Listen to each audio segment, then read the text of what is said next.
सर्वांना श्री स्वामी समर्थ. तर आज मी लवकरच उठले होते कारण मला जायचे होते आज गावाकडे. थोडी साफसफाई करायची होती कारण माझ्या पुतणीची बोळवण जाणार होती. त्याच्यामुळे लवकर आंघोळी सगळ्यांच्या आवरून माझं मी आवरून स्वयंपाकाला लागले होते. आणि हे बघा, रिद्धीने रात्री ना चॉकलेट बनवल्या होत्या. तर हे चॉकलेट माझ्या केकसाठी मी आणल्या होत्या. कारण मी तर पहिलं गावाकडे केक बनवत होते, ऑर्डर पण घेत होते. पण हातगावला कसं ओळखी नाहीत काही नाहीत, त्याच्यामुळं मग मी केकचं बंद केलेलं आहे. केकचं बंद केल्यामुळे चॉकलेट तशाच राहत होत्या ना, त्याच्यामुळं मग रिद्धीला चॉकलेट खूप आवडतात. तर तिने रात्री मेल्ट करून ते साच्यामध्ये भरून ठेवल्या होत्या. तर हे घेतलं होतं मी बेसन करायला, पोळ्या बनवून घेतल्या. आणि साधं बेसन लेकरांना शाळेत कशीच नाही वाटत नाही, आणि शिवणला असं बेसन खूप आवडतं. तर मग त्याच्यासाठीच मग असं हे बेसन करून मी त्याच्या वड्या पाडून घ्यायला लावल्या रिद्धीला. कसं लुडबुड बायला थोडी अशी कामामध्ये मला मदत करायची सवयच आहे. तिला असे कामं करायला खूप आवडतात. तर तिनं अशा वड्या कट करून घेतल्या. आणि मी जे बेसन कढईमधलं जे बेसन होतं ते काढून घेतलं, कारण सगळ्या बेसनाच्या मी वड्या केल्या नव्हत्या. लेकरांना डब्यात न्यायच्या होत्या, तेवढ्याच बेसनाच्या मी वड्या केल्या होत्या. तर हे अशा प्रकारे शिवमचा डबा भरून घेतला, कारण शिवमची शाळा थोडी लवकर असते. 7:45पर्यंत त्याची बस येतेच. आणि रिद्धी ह्या 9:30ला जातात. तर शिवमचा डबा पॅक केला होता आणि त्याच्यानंतर स्वयंपाक काढून वगैरे घेतला.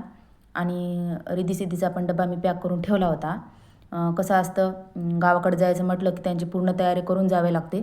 आणि कसं मला पण सगळी कामं आटपून घ्यावेच लागतात. तर मी त्यांना सांगितलं, लवकर तुम्ही तुमचे ड्रेस वगैरे चेंज करा, कारण त्यांना ओढणी ते करून द्यावी लागते.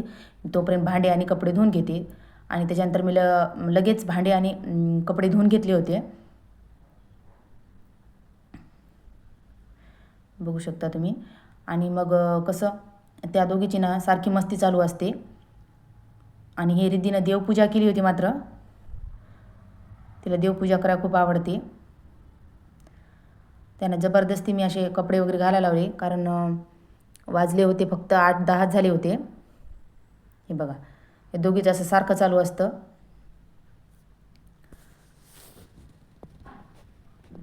त्याच्यानंतर मग मी गेले होते तयार व्हायला, आणि त्या दोघीला पण सांगितलं होतं लगेच तयार व्हा. आणि त्या दोघीची तयारी करून मी निघाले होते गावाकडे. तर दादाला सांगितलं होतं, जोपर्यंत त्यांचा ॲटो येत नाही तोपर्यंत तुम्ही त्यांच्यासोबत थांबा.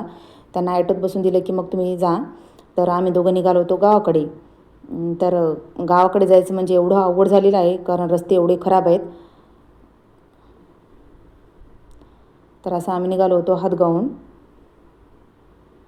आणि त्याच्यानंतर आलो होतो हा जो तुम्हाला रस्ता दिसत आहे गाव, तर हे वाटेगाव आहे. तर तिथं रस्त्याचं काम चालू आहे. तर बघू शकता तुम्ही, खूप सारी धूळ रस्त्याची येते, त्याच्यामुळं टँकरनं पाणी टाकणं चालू होतं सकाळी सकाळी. आणि आम्हाला चातारी जायचं म्हणजे 4-5 गाव ओलांडून जावे लागते. तर ही नदी आहे, ही नदी आमच्या गावापासून जाते आणि वाटेगावला पण लागते. तर नदीपाशी थोडं थांबलो आणि त्याच्यानंतर आलो होतो आम्ही कारखेड. तर कारखेडला अशा खोप्या वगैरे आहेत, ऊसतोड काम म्हणजे जे ऊसतोडायला आलेले आहेत ना त्यांच्या. आणि त्याच्यानंतर मग आले होते कारखेड गावामध्ये. आणि हा एक कारखेड फाटा. आणि आता आलो होतो आम्ही आमच्या शेताजवळ. तर ही काल्यांची कामं चालूच आहेत अजून. तर आमच्या शेताच्या शेजारचा असा ऊस पूर्ण गेलेला आहे. आणि आमच्या शेताच्या जवळपास थोडा राहिलेला आहे आणि आमचा पण राहिला आहे. तर हे आमच्या शेतातील आहे विकी. तर विकी सकाळीच आला होता, कारण त्याला कोळपे धरायचे होते, यांनी फोन करून सांगितलं होतं. तर त्यात चालू होतं. तर हे जराशी त्याच्याशी बोलले. आणि त्याच्यानंतर मग आम्ही परत आलो होतो आमच्या शेडवर आलो होतो. तर मला तिथे दिसले छोटे छोटे असे कुत्र्याचे पिले. तर यायला म्हटले, तर यायनं म्हणले होते की शेजारची ती कुत्री आहेत, तर तिचे पिले आहेत. पिले बघितले आणि मग त्याच्यानंतर आम्ही निघालो होतो गावाकडे.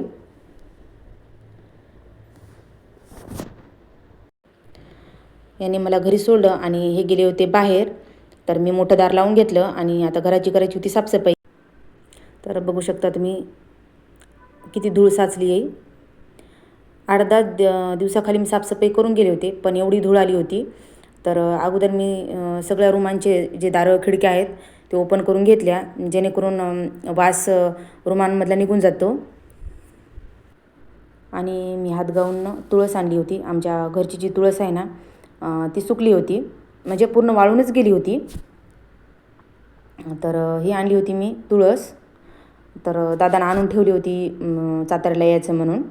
तर हे बघू शकता तुम्ही, सगळी तुळस वाळून गेली होती. आणि ही आहे गोकर्णाची वेल. आता छान झाली होती, कोरफड पण छान झाली होती. आणि हे जे तुम्हाला बुड दिसत आहे तर हे अंगुराची वेल आहे.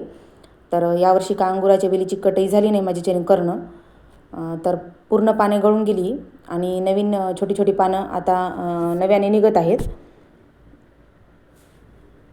आणि त्याच्यानंतर आले होते मी टावरमध्ये. तर साफसफाई होईपर्यंत म्हणलं थोडं दळण होतं दळणं, कारण मी सध्या दळून गावाकडूनच नेते. कसं हातगावला माझ्याच्याने बाहेर पण जाणं होत नाही आणि यांना बरेच कामं असतात. तर मी 8-15 दिवसाला जेव्हा गावाकडे येते तेव्हा असं दळण घरची चक्की असल्यामुळं दळून नेते. साफसफाई करणं होते आणि दळण पण दळणं होते. आणि त्याच्यानंतर मग मी चेंज करून घेतलं आणि आले होते खाली साफसफाई करायला. तर पटापटा लगेच साफसफाई करून घेतली मी.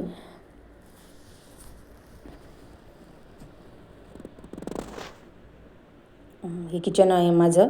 तर किचनमध्ये बरीच धूळ झाली होती, ती सगळी क्लीन करून घेतली. आणि वसरी आहे ना, ही वसरी आहे. तर इथं डायनिंग होता आणि तो डायनिंग मी असा रूममध्ये आणून ठेवला, कारण डायनिंगचं तेवढं काही काम नाही आणि आम्ही गावाकडे राहत नसल्यामुळे खूप धूळ बसत होती त्याच्यावर.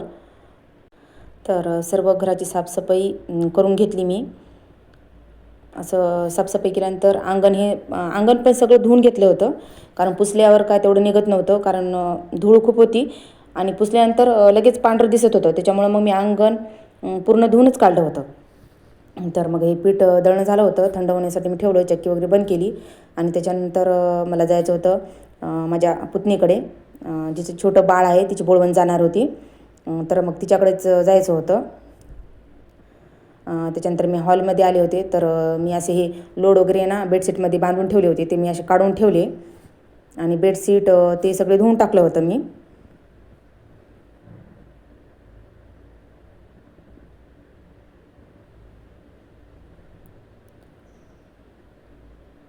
आणि आले होते मी माझ्या पुतणीकडे. तर ही माझ्या पुतणीची मुलगी आहे तनुश्री. तर तिच्यासाठी हे त्यांनी पाळणा आणला होता, जे द्यायचं आहे ना. तर अगोदरच आणला होता, तर फिट केला होता, तर त्यांनी बोलवलं होतं बघायसाठी. तर तनुश्रीला मी असं झोक्यात टाकलं आणि झोके देत गप्पा गोष्टी करत होते. आणि हे चिमण्या दिसतात ना, मला हे म्हणजे चिमण्याचं आहे ना बनवलेलं चांदवा, ते खूप आवडलं होतं. तर हे आमच्या ताईच्या आईने बनवल्या होत्या घरीच कपड्या चिमण्या. कसं पूर्वी कपड्याच्या चिमण्या बनवत होते ना, पण हल्लीच्या काळामध्ये कोणाला तेवढ्या बनवता येत नाहीत. तर त्यांनी इतक्या सुंदर बनवल्या होत्या सगळ्या चिमण्या. तर तनुश्री त्या चिमण्याकडे बघू बघू खेळत होती आणि मग आम्ही थोडंसं गप्पा गोष्टी करत बसलो. तिच्याकडे बघत बघत तिचं चालू होतं असं खेळणं. आणि त्याच्यानंतर ताईने एक मला प्रोडक्ट दाखवलं होतं केसांसाठी, ते मी बघितलं. आणि त्याच्यानंतर मला जायचं होतं त्यांच्या मित्राच्या तर तिथे पिंपळगावचे बापू आले होते, त्यांचं दर्शन घेतलं आणि त्याच्यानंतर आम्ही निघालो होतो परत हातगावला येण्यासाठी. तर आजचा व्हिडिओ आवडल्यास लाईक, शेअर आणि सबस्क्राईब करा. भेटू नेक्स्ट व्हिडिओमध्ये.